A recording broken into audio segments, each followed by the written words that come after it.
the first of the second reading of the 2020 budget for Monroe County. This is our regular session, and we welcome everyone. Last night we had our first reading of the ordinance for the 2020 budget for Monroe County, the Solid Waste District Management, the Solid Waste Management District, Monroe Fire Protection District, Monroe County budgets and funds. We also had the first reading of the 2020 salary ordinance, which is divided into two parts, one covering elected officials and the other all county employees. Tonight we will hear the second and final reading of these ordinances. Before we begin, I ask that we all stand for the Pledge of Allegiance. I pledge allegiance to the flag of the United States of America and to the republic for which it stands, one nation, under God, indivisible, with liberty and justice for all.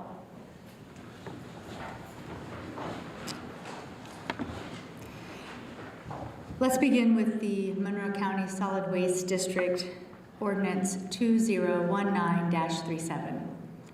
Council, I move approval of Ordinance 2019-37. Be it ordained by the Monroe County Council that for the expenses of Monroe County Solid Waste Management District for the year ending December 31, 2020, the sums herein specified are hereby appropriated and ordered set apart out of the several funds herein named and for the purposes herein specified, subject to the laws governing the same. Such sums herein appropriated shall be held to include all expenditures authorized to be made during the year, unless otherwise expressly stipulated and provided for by law. In addition to the purposes of raising revenue to meet the necessary expenses of Monroe County Solid Waste Management District, the property tax levies and property tax rates as herein specified are included herein. Budget Form 4B for all funds must be completed and submitted in the manner prescribed by the Department of Local Government Finance. This ordinance shall be in full force and effect from and after its passage and approval by the Monroe County Council. And the funds included are Fund 1215, non-reverting capital projects, adopted budget, 0, adopted tax levy, 0, and adopted tax rate, 0. Fund 8210, special solid waste management, adopted budget of $2,805,596, adopted tax levy of $1,835,295, and adopted tax rate of 0.0304. And Fund 8283, solid waste district debt service, adopted budget of $306,670, an adopted tax levy of $300,000, an adopted tax rate of 0.0050, for a total adopted budget of $3,112,266, total adopted tax levy of $2,135,295, and a total adopted tax rate of 0.0354. Second.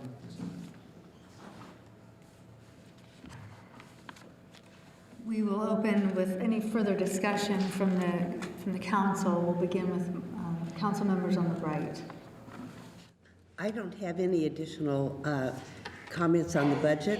I think I'm hoping all the questions were answered last night with the information provided. Thank you. As I've told some counselors, I spent some time with counselors watching the meeting from yesterday around 4 a.m. and getting caught up for my missing to be with, of course, my students yesterday. And I appreciate the information that's been passed along from Counselor Munson and the further explanation that has been given. I have nothing to add at this time. I do recognize that there's a great deal of work being done with the Solid Waste Management District to get through the period that they're in and this time of ever-changing things where recycling has changed, things are, global concerns are happening, but obviously this is a huge thing that's important for our community. It's a value that we've placed and put and important to us. Thanks. Any council comments on my left? For those who were not at our meeting last night, had other things to do, in the past, when we discussed this budget, I had said I would have difficulty approving it because it was providing raises and other expenses that were beyond their revenue. When you look at their 4B, which all of those 4Bs should be attached to our document, so we're not having to ask for it. So in future, we'll have to do that. But it showed they had far more in their operating balance than what was needed. I suggested that they move forward with whatever capital projects yet this year to remove that from next year's budget, just like we did with the airport. And perhaps hold off a bit on that orange bag service fee that people are paying.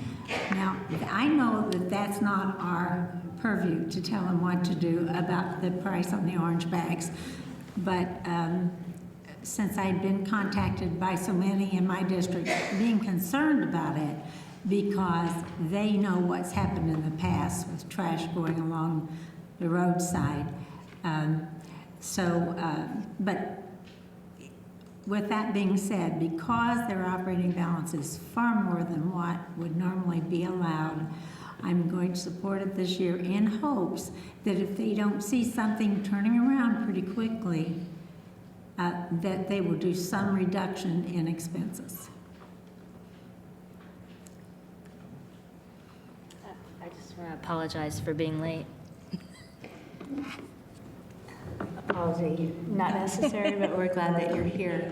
I would like to say I appreciated the history that we were given last evening over the course of the last few years of the solid waste budget and the reversions. And I am going to be supporting this in recognition of the hard work of the staff there. And also, we learned last night that it has been 10 years since there has been an increase in the orange bags, even though we don't, any type of utility increase is difficult. I would, it's important to me that we look at those salaries and make sure that we're doing all that we can, the most that we can for our Monroe County employees and those at the Solid Waste Management District. So I will be supporting this. Any public comment? Seeing none, we will do a roll call vote. Spoonmore, Yes. Hawk, Yes. Wiltz, Yes. McKim, Yes. Munson, Yes. Deckard, Yes. Yoder. Yes. Motion passed. Next, the Monroe Fire Protection District, Ordinance 2019-38. Council, I move approval of ordinance 2019-38, be it ordained by the Monroe County Council that for the expenses of Monroe Fire Protection District for the year ending December 31, 2020, the sums herein specified are hereby appropriated and ordered set apart out of the several funds herein named and for the purposes herein specified, subject to the laws governing the same. Such sums herein appropriated shall be held to include all expenditures authorized to be made during the year, unless otherwise expressly stipulated and provided for by law. In addition, for the purposes of raising revenue to meet the necessary expenses of Monroe Fire Protection District, the property tax levies and property tax rates as herein specified are included herein. Budget Form 4B for all funds must be completed and submitted in the manner prescribed by the Department of Local Government Finance. This ordinance shall be in full force and effect from and after its passage and approval by the Monroe County Council. The following funds are included. Fund 1191, Cumulative Fire Special, an adopted budget of $528,584, adopted tax levy of $406,218, and adopted tax rate of 0.033. And Fund 8603, Special Fire General, adopted budget of $3,186,631, adopted tax levy of $1,642,326, and adopted tax rate of 0.1584, for a total adopted budget of $3,715,215, total adopted tax levy of $2,048,544, and a total adopted tax rate of 0.1917. Second. Well read. We will begin with council comments, starting on my right.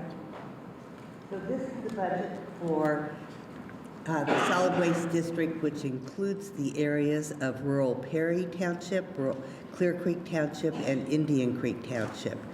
And I think the residents of these areas are very happy with the district, and I fully support this budget.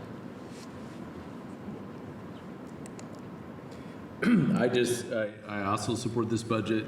I want to make the comment that there's been a lot of things in play going on, and I appreciate the district's work with the ever-changing township configuration that doesn't take effect quite yet, but will take effect. And as I've been at a couple of those meetings, or one in Van Buren Township in particular, the thing that stands out to me is that this appears to be something that constituents greatly support and they greatly understand and that they enjoy. And so I appreciate the way this has been handled. Anytime you're dealing with revenue, fire protection, all that, and you don't have cars being turned over, I think that's a positive sign for the community.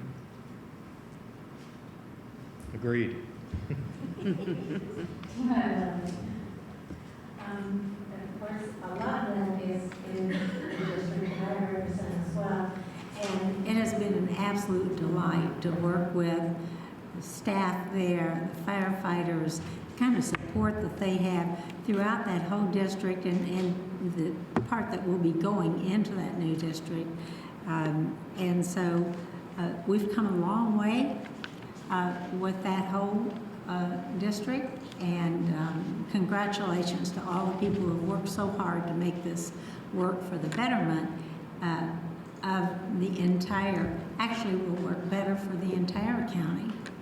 So kudos to all those people. As a resident of rural Bloomington Township and a board member of the Northern Monroe Fire Territory that will cease to exist after the merger is complete, I look forward to Northern Monroe Fire Territory providing fire service to Bloomington Township. I think this is it's a terrific organization. They've demonstrated that they can provide excellent service and manage a complex or multi-township organization. And I think this is going to be a good thing for everybody involved. Agreed. I just want to add that change can be scary. And it took people opening themselves up to the idea that fire protection will look different. And what we have put together, because of people's openness to this change, it's going to be better services for the residents of our county. So I say thank you to all those who put so many hours into every aspect of this protection district coming into being, and we will continue to see changes in the coming years, next year at least. So with that, we'll ask for public comment. Seeing none, we'll do a roll call vote. Wiltz, Yes. Yoder, Yes. Spoonmore, Yes. Munson, Yes. Hawk, Yes. McKim, Yes. Decker. Yes. Motion passed. Council, I move approval of ordinance 2019-39. Oh, that's, Yeah. Council, same thing. so I'll read the ordinance here. Be it ordained by the Monroe County Council that for the expenses of Monroe County for the year ending December 31, 2020, the sums herein specified are hereby appropriated and ordered, set apart out of the several funds herein named and for the purposes herein specified, subject to the laws governing the same. Such sums herein appropriated shall be held to include all expenditures authorized to be made during the year unless otherwise expressly stipulated and provided for by law. In addition, for the purposes of raising revenue to meet the necessary expenses of Monroe County, property tax levies and property tax rates as herein specified are included herein. Budget Form 4B for all funds must be completed and submitted in the manner prescribed by the Department of Local Government Finance. This ordinance shall be in full force and effect from and after its passage and approval by the Monroe County Council, and the following funds are included. Fund 0101 General, an adopted budget of $36,972,020, an adopted tax levy $22,176,277, an adopted tax rate of 0.3335. Fund 0102 Election Registration, an adopted budget of $1,253,688, an adopted tax levy of $926,000 $1,963, an adopted tax rate of 0.0139. Fund 0124, 2015 reassessment, an adopted budget of $765,355, an adopted tax levy of $484,500, an adopted tax rate of 0.0073. Fund 0183, bond number 3, an adopted budget of 0, adopted tax levy of 0, and adopted tax rate of 0. Fund 0184, bond number 4, an adopted budget of $3,300,000, adopted tax levy of $3,300,000, and adopted tax rate of 0.0496. Fund 0254, local income tax, an adopted budget of $2,922,941, adopted tax levy of 0, and adopted tax rate of 0. Fund 0616, Convention and Visitors Bureau, an adopted budget of $2,249,126, adopted tax levy of 0, and an adopted tax rate of 0.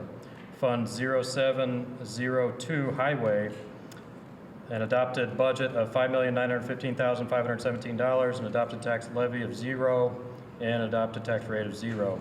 Fund 0703, Highway Special, adopted budget of $780,000, adopted tax levy of 0, and adopted tax rate of 0. Fund 0706, Local Road and Street, an adopted budget of $1,647,000, an adopted tax levy of 0, and adopted tax rate of 0.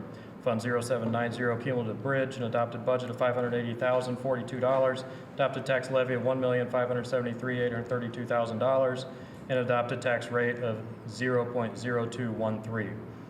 Fund 0792, County Major Bridge, an adopted budget of $5,700,000, adopted tax levy of $2,498,000, an adopted tax rate of 0.0333.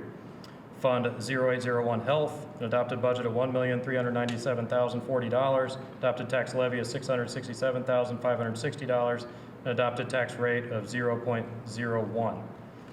Fund 1310 Non-Reverting Capital, an adopted budget of $80,000, adopted tax levy of 0, and adopted tax rate of 0. Fund 2102 Aviation Airport, an adopted budget of $1,135,973, adopted tax levy $515,535, and adopted tax rate of 0.0078. Fund code 2391 Cumulative Capital Development, an adopted budget of $3,120,017, and adopted tax levy of $2,460,498, and adopted tax rate of 0.033, for a total adopted tax levy of $34,565,664, total adopted tax rate of 0.5100. On to the home ruled funds. Fund 9500, Extradition and Sheriff's Assistance Fund, adopted budget of $1,828. Fund 9501, Surveyor's Corner Perpetuation, adopted budget of $101,815. Fund 9502, Juvenile Per Diem, for an adopted budget of $346,250. Fund 9503, Monroe County 911 Fund, an adopted budget of $1,365,188. Fund 9504, Monroe County Convention Center Debt, an adopted budget of $636,000. Fund 9505, Auditors and Eligible Deductions, an adopted budget of $105,754,000.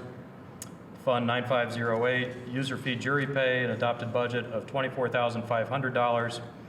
Fund 9509, User Fees Juvenile Probation, adopted budget of $18,883.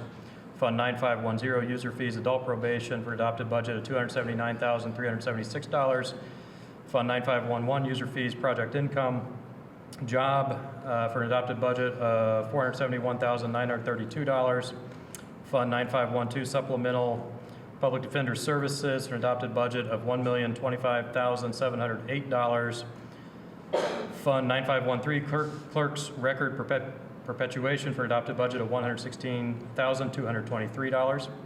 Fund 9514, User Fees Diversion Prosecutor, for an adopted budget of $173,897. Fund 9515, User Fees Court Alcohol and Drug, an adopted budget of $178,630. Fund 9516, Local Health Maintenance, an adopted budget of $72,672. Fund 9517, Emergency Planning, Right to Know, for an adopted budget of $15,900.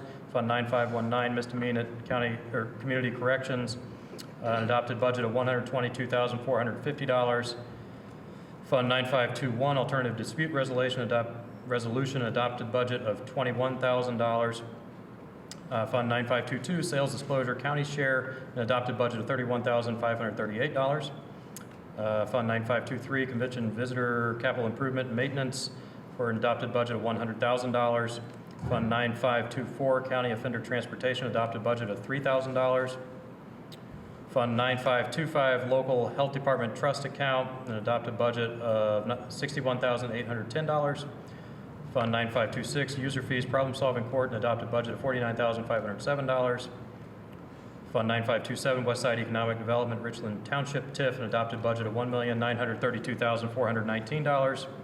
Fund 9528, 46 Quarter Economic Development, Bloomington Township TIF, an adopted budget of $333,085.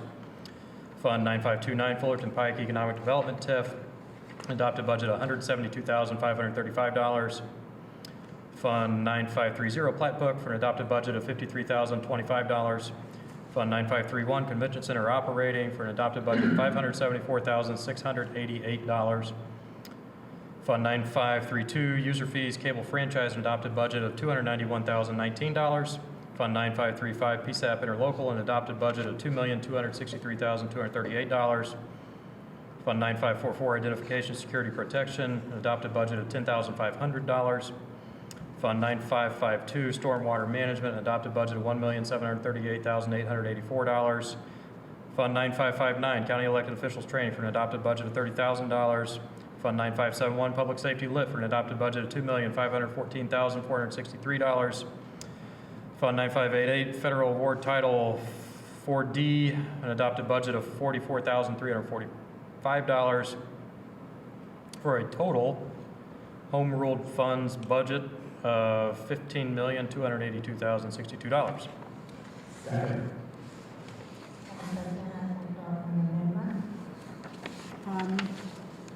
For the bond issue, 0184, I'd like to see that read $2,600,000. For the projects, that would include the Great All and the two-way radio at 383,000. For the tandem dump truck, snow plow spreaders, two-way radio, $608,720. The hot box for $60,000 for the highway equipment. And then also the election equipment of $1 million. And the roundabout for, I have that entered someplace here, for $200,000. And I left something out. Oh, replacement vehicles at $125,000. The difference then would be enough to cover the closing costs and so forth. I believe it would just about get that by the time we get the miscellaneous added to it. Can you repeat that amount? I just didn't hear. I beg your Can pardon? you repeat the amount? I just didn't hear the amount. The amount. The The line. total amount of $2,600,000. So a reduction of $700,000. We have a motion on the floor. Right. I've not heard a second. I wanted to put that forward because I don't want somebody to say later, well, you didn't suggest anything else. So what did you expect? So there's my suggestion. If I get a second, I do. And if I don't, I don't. I have a question about the process. With your motion read with the suggested projects that you've put forth. The reason why I came up with those suggested projects is because at the work session that we had, and remember, the commissioners said they were all urgent. They were all urgent. Everything on the list was urgent. So I went through there and I included what I believe that as a group we were saying we were going to support. And that's why I came up with this number. My question is, how much, for lack of a better word, control do we have in the allotment of the bond in saying what projects get funded? I'm just curious. In this motion, nothing. In this motion, it's simply a number.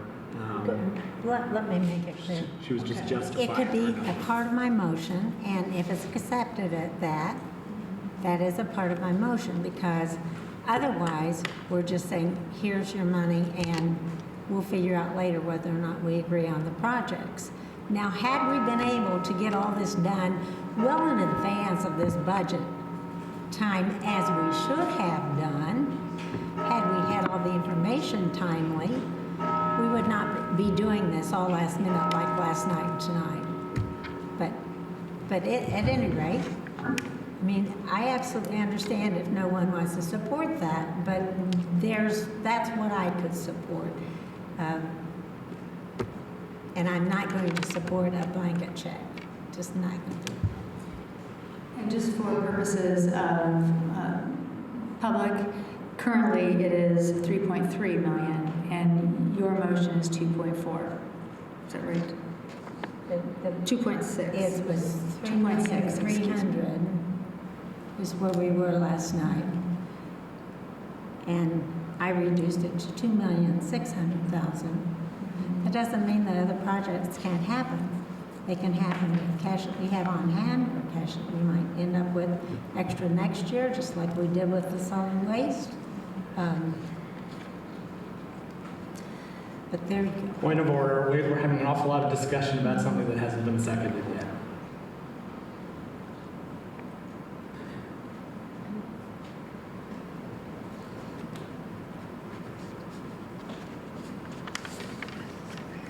Motion dies. Lack of a second. So we do have last evening, we reduced this amount from 5, was it just 5 million flat? And we reduced it to 3.3? That's what I thought. Right. Okay. So we reduced it to 3.3, and that's where it is now. Any additional comments? We'll continue on the left. Any comments or additional? Just on the overall budget. Overall on the budget. That's right. I did want to, before getting into that, I wanted to say that these are final comments about a budget, that we began the sessions on August 26th, but the conversation about this budget began on January 1st, and we will begin the budget for 2021 on January 1st. So it is a year-long process, and here we are looking at what we have before us in these amounts. And I do appreciate any comments from my council colleagues, and I appreciate your motion and your desire to clarify that amount. Any additional comments on my left? Oh, do you have one? I would like to say that it has been a real pleasure working with the council this year. I think everybody stepped up to the plate and said, I'm going to learn more about the process. I want to be, hands-on involved. And for that, I think, kudos. And my concern about the delay in information for this bond, I think we all share that frustration that had we started that with more information earlier on, we could have made measured decisions and had opportunity for more discussion and with the public.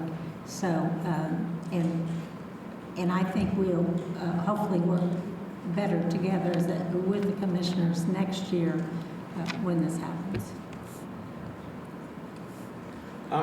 I did want to make a few comments about the budget overall, just mostly for the benefit of the public.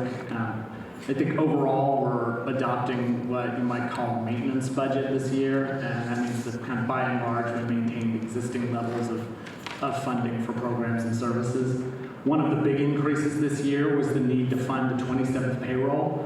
That unfortunately doesn't mean that any actual additional pay for employees. It simply means that an additional payroll falls within the boundaries of the budget year, and that's a phenomenon that occurs about once every 11 years.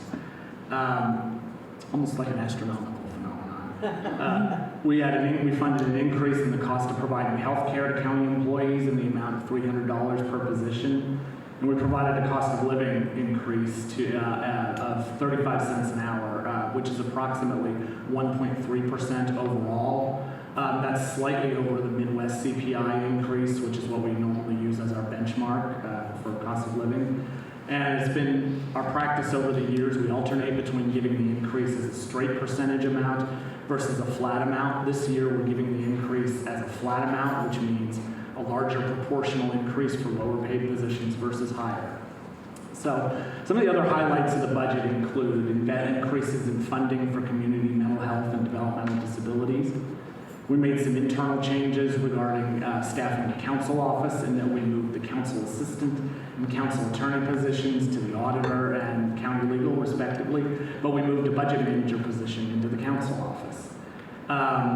We funded continued increases in court special services, which included court-ordered psych evaluations, pauper attorneys, and guardians ad litem.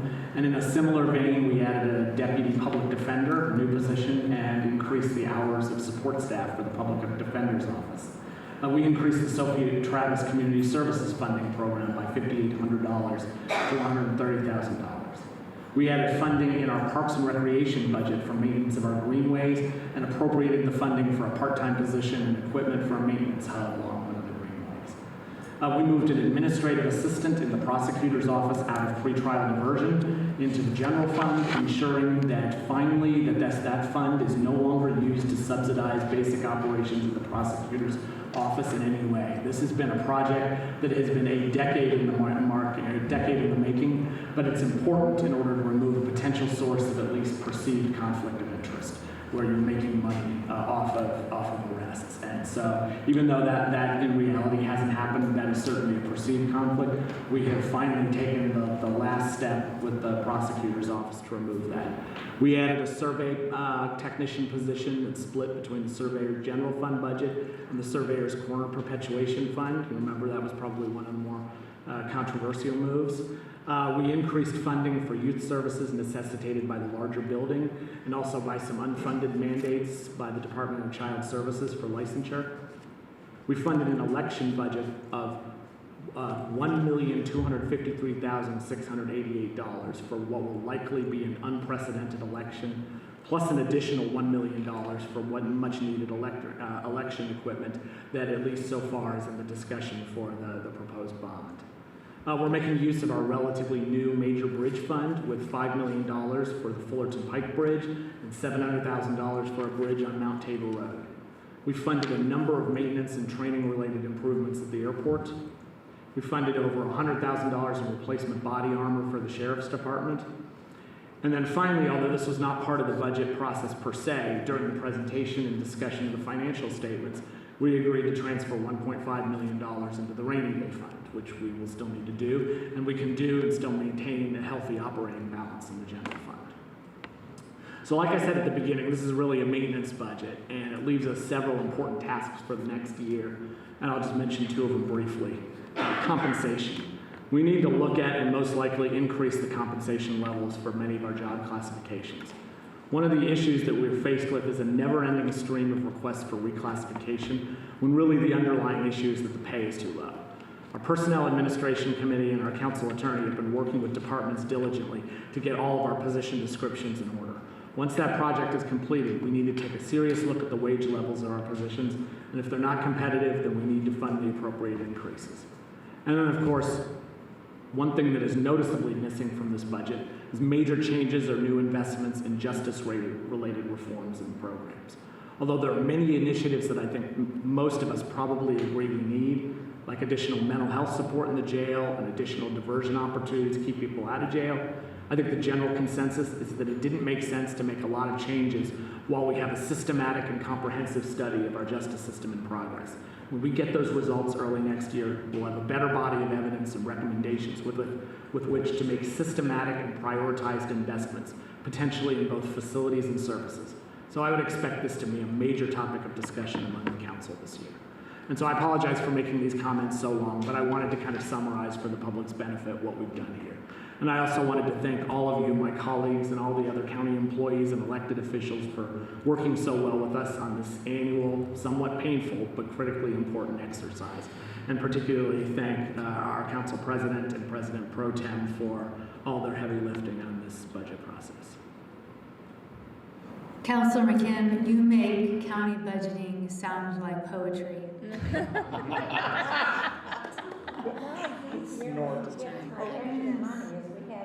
With our income tax that kept going up and up, it gave us a much bigger pot of money to spend.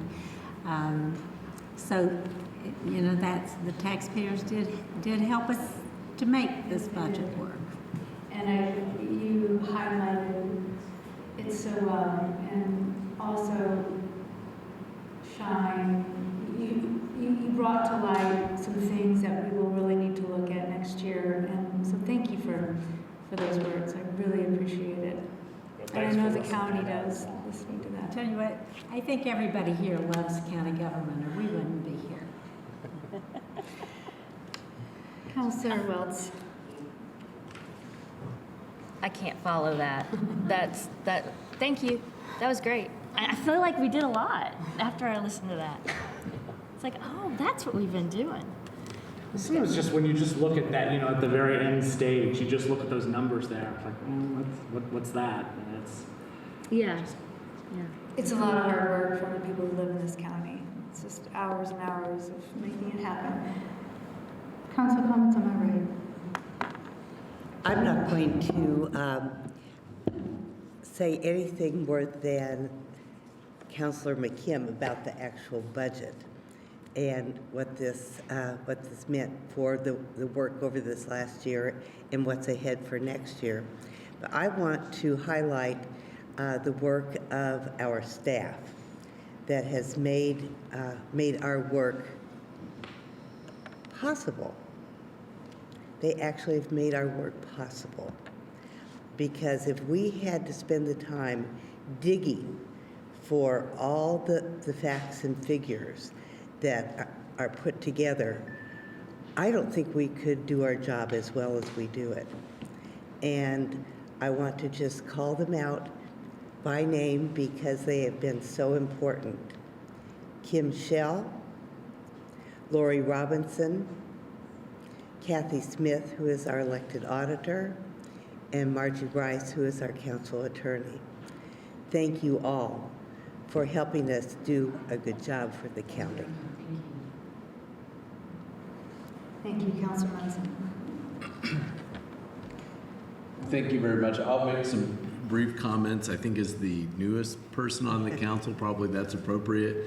One of the things, you know, here in this is now the 10th month that I've been doing this job. I've learned so much incredibly, both on this side and sitting in county offices. And I have now, you know, I consider this a job that we have, that we do, and we play a part in county government alongside so many. And I'm now in that job, working here at the county level, doing this. I've now worked at county, here in local government. I've done federal work and I've done state work, and I've observed budget processes for all three. And I have to say, we've all observed federal under both parties how budgets don't get made, continuing resolutions.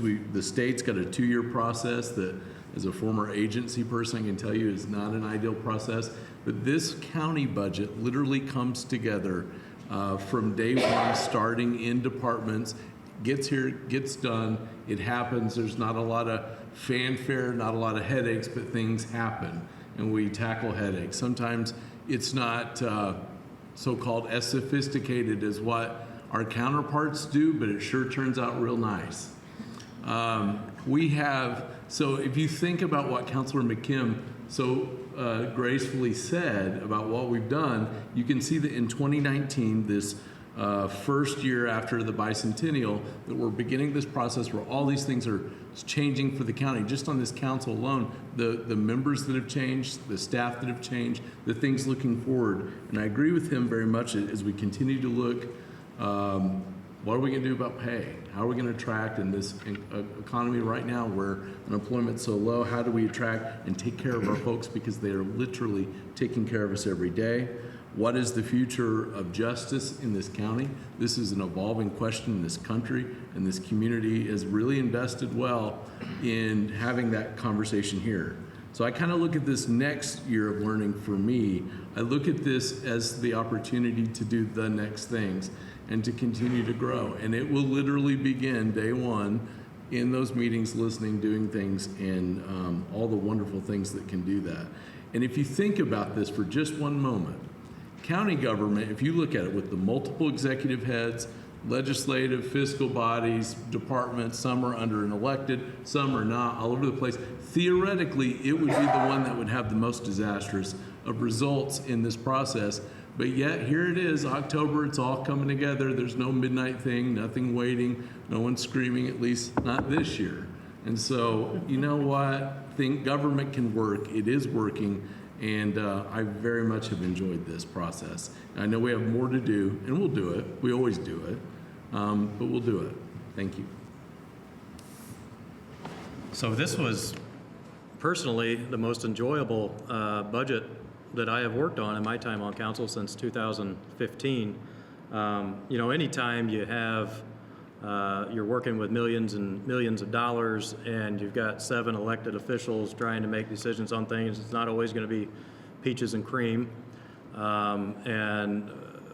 know, there's going to be some lessons learned and that we'll carry into the next year. And I think we had some valuable insights from this year, and looking forward to next year and continuing to work on improving the process.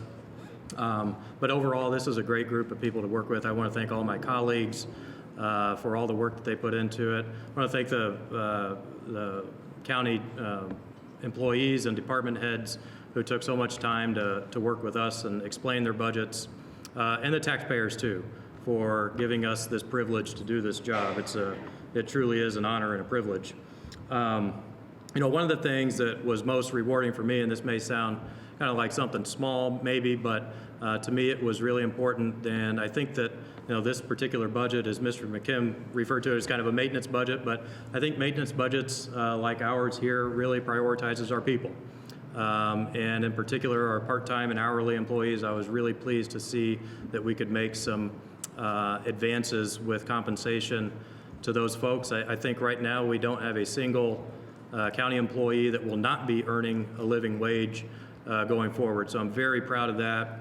As others up here have mentioned tonight, we do have some work to do on compensation still, and I look forward to working on those challenges. As president of PAC, we have been listening to departments on the challenges that they've been facing, and we're working on this, and we're ready to address it. So a lot of good things, I think, in our future. And I just want to thank everybody for all the hard work. It's always a kind of a long process, but it's very rewarding when we get to the end. Thank you to my council colleagues for the comments already shared. I want to reiterate what Councilor Munson shared. What the public might not know or realize is we had a 100% turnover in the council office. So over the course of the last 6 months, every single person that we have was not here a year ago, did not start this process with us.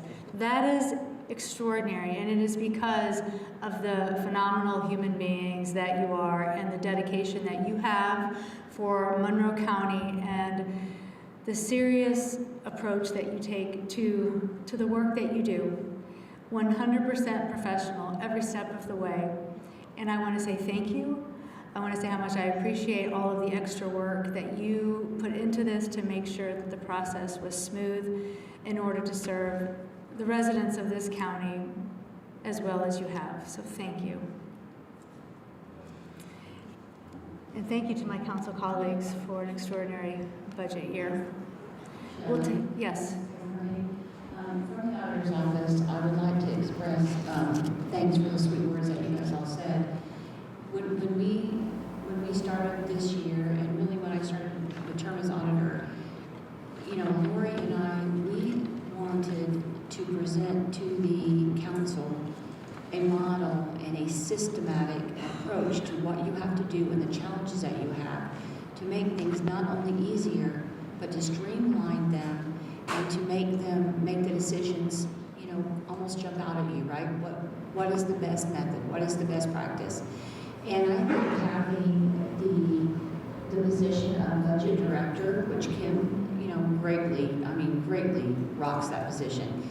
I think that it makes sense for what you do, not only because you adopted one major budget, but because all year long you're reiterating that budget or reestablishing that budget, reevaluating that budget. So I want to let you know that we're always open to suggestions that you have to make this hard job that you guys have, because it's really overwhelming. People from the outside don't see how you guys stress over the small things, because we want to treat every department and every elected official, you know, with equally and well. And how you guys stress over that, and how you really want that to benefit the taxpayers and the departments and the job that we do here at the county, all the jobs that we do. So I wanted to especially say thank you to Lori and to Kim for kind of listening to my madness and understanding that it's not about us, it's about serving you guys and servant leadership in all phases of government. I think if we focus on servant leadership, we all win. Thank you. We want to open the opportunity to the public to provide public comment. If there is any public comment, you can make your way to the podium. Seeing no public comment, we will do a roll call vote, please. Munson, Yes. McKim, Yes. Deckard, Yes. Hawk, No. Spoonmore, Yes?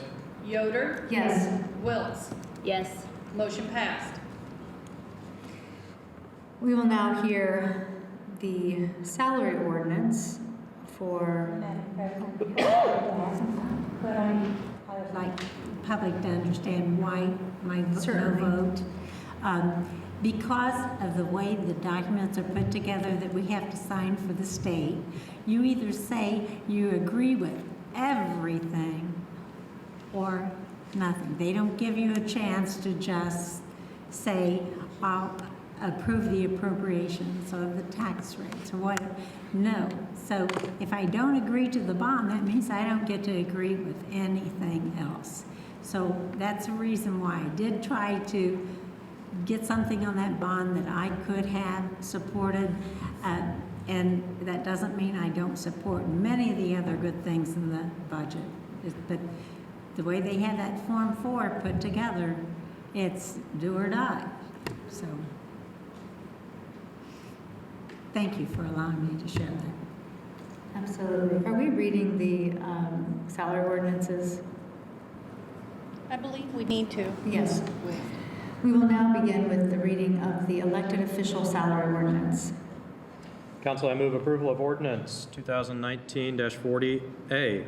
Whereas the Indiana Legislature adopted Indiana Code 36-2-3 at SEC, which established the Monroe County Council as the governing fiscal body of Monroe County, and whereas Indiana Code 36-2-5-3 grants the Monroe County Council the power to fix the number of officers, deputies, and other employees, describe and classify positions and services, adopt schedules of compensation, and hire or contract with persons to assist in the development of schedules of compensation. Whereas the Monroe County Council wishes to establish compensation schedules and pay policies.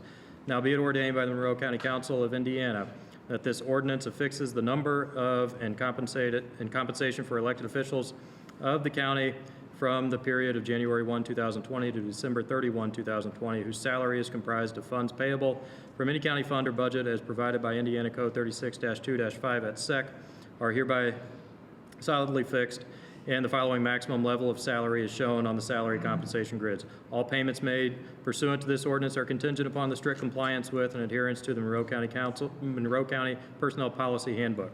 For elected officials, time worked on or after January 1, 2020 and prior to midnight of December 31, 2020 shall be calculated and paid within the parameters of the salary ordinance and personnel policy handbook, regardless of when the payment is issued. Elected officials shall not receive compensation above the salary range authorized for their position in the elected official salary compensation grid. The county auditor shall not issue pay warrants for pay that exceeds the authorized amount specified in the salary ordinance. Compensation amounts listed are an annual appropriation amount. Calculation of the biweekly rate may result in slight variation, will not be adjusted at year end. Presented to the County Council of Monroe County, Indiana by induction in full for this second time, this 8th day of October 2019. Thank you. Any council comments on my right? Any council comments to my left? Well, I really get to support this one. Good for Any me. public comment? Seeing none, we'll do a roll call vote, please. Hawk, Yes. Deckard, Yes. Yoder, Yes. Wiltz, Yes. McKim, Yes. Munson, Yes. Spoonmore. Yes. Motion passed. We will now hear the salary ordinance for the employees of Monroe County. Council, I move approval of ordinance 2019-40B. Whereas the Indiana Legislature adopted Indiana Code 36-2-3 at SEC, which established the Monroe County Council as the governing fiscal body of Monroe County, and whereas Indiana Code 36-2-5-3 grants the Monroe County Council the power to fix the number of officers, deputies, and other employees, describe and classify positions and services, adopt schedules of compensation, and hire or contract with persons to assist in the development of schedules of compensation. Be it ordained by the Monroe County Council of Indiana that this ordinance affixes the number and compensation of employees of the county from the period of January 1, 2020 to December 31, 2020, including all officers, deputies, assistants, and other employees whose salary is comprised of funds payable from any county fund or budget as provided by Indiana Code 36-2-5 at SEC. This compensation is limited by the following lines and maximum levels of salary shown on the salary compensation grids. All payments made pursuant to this ordinance are contingent upon the strict compliance with and adherence to the Monroe County Personnel Policy Handbook. Outliers, special occupation employees, highway employees, correctional officers, sheriff, merit deputies, probation officers covered under a contractual agreement or whose salaries are determined by a state prescribed rule, order, guideline, or mandate shall not receive compensation above the salary range authorized for their position in the corresponding compensation grids. The county auditor shall not issue pay warrants for any pay that exceeds the authorized amount specified in the salary ordinance. In-grade supervisors whose pay is grandfathered at the maximum salary level may continue to be paid accordingly. However, the pay associated with a position shall revert to the normal pay schedule when the employee whose pay was grandfathered leaves employment with Monroe County or changes positions. No additional pay raises to the maximum salary level shall be granted without specific council approval. It is the policy of the council at the time of the passage of this salary ordinance to limit the maximum salary level rates to the current number of positions only. The council does not wish to allow additional positions to be paid at the maximum rate. The compensation amounts are listed as approximate annual appropriation amounts, and the calculation of the biweekly or hourly compensation rates may result in slight variation and will not be adjusted at year end. Compensation paid on or after January 1, 2020 and prior to midnight, December 31, 2020 shall be calculated and paid within the parameters of this salary ordinance and the Personnel Policy Handbook, regardless of when the work is performed. When a year has 27 pay periods, employees shall receive one additional paycheck, which shall be calculated using the 26 pay period method. The 27th pay will be paid at the 26th pay rate for each employee, unless changes are necessitated to comply with the compensation policy, including but not limited to overtime pay. Further descriptions, definitions, and/or explanation of the Monroe County government salary schedule and compensation policies are included in this ordinance for the purpose of clarification and transparency. Presented to the Monroe County Council of Indiana by induction in full on this 8th day of October 2019. Thank you so much. We will begin with council comments on my right. Comments?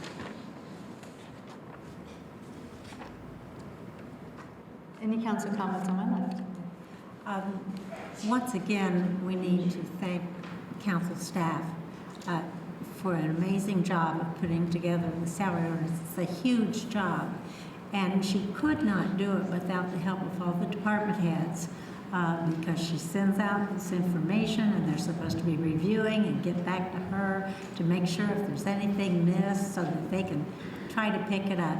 Now, it would not be unusual if something got missed, and if that happens, we expect the department heads to really review this and let us know if there's a problem. But I just, once again, I wanted to thank Kim Shell because this is a huge, huge job. Incredible amount of detail work. That is for certain. Any additional comments on my left?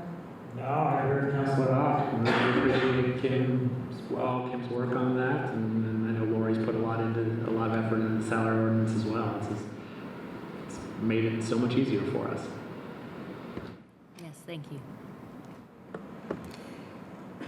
Seeing no other council comment, we will ask for public comment. Seeing none, a roll call vote, please. Yoder, Yes. Spoonmore, Yes. Munson, Yes. Deckard, Yes. Wiltz, Yes. Hawk, Yes. McKim. Yes. Motion passed. This concludes our 2020 budget adoption. And we are going to adjourn this adoption session, but we'll take a 3-minute recess. Don't move, because Katz needs to end that and start our regular session, which will begin in 3 minutes.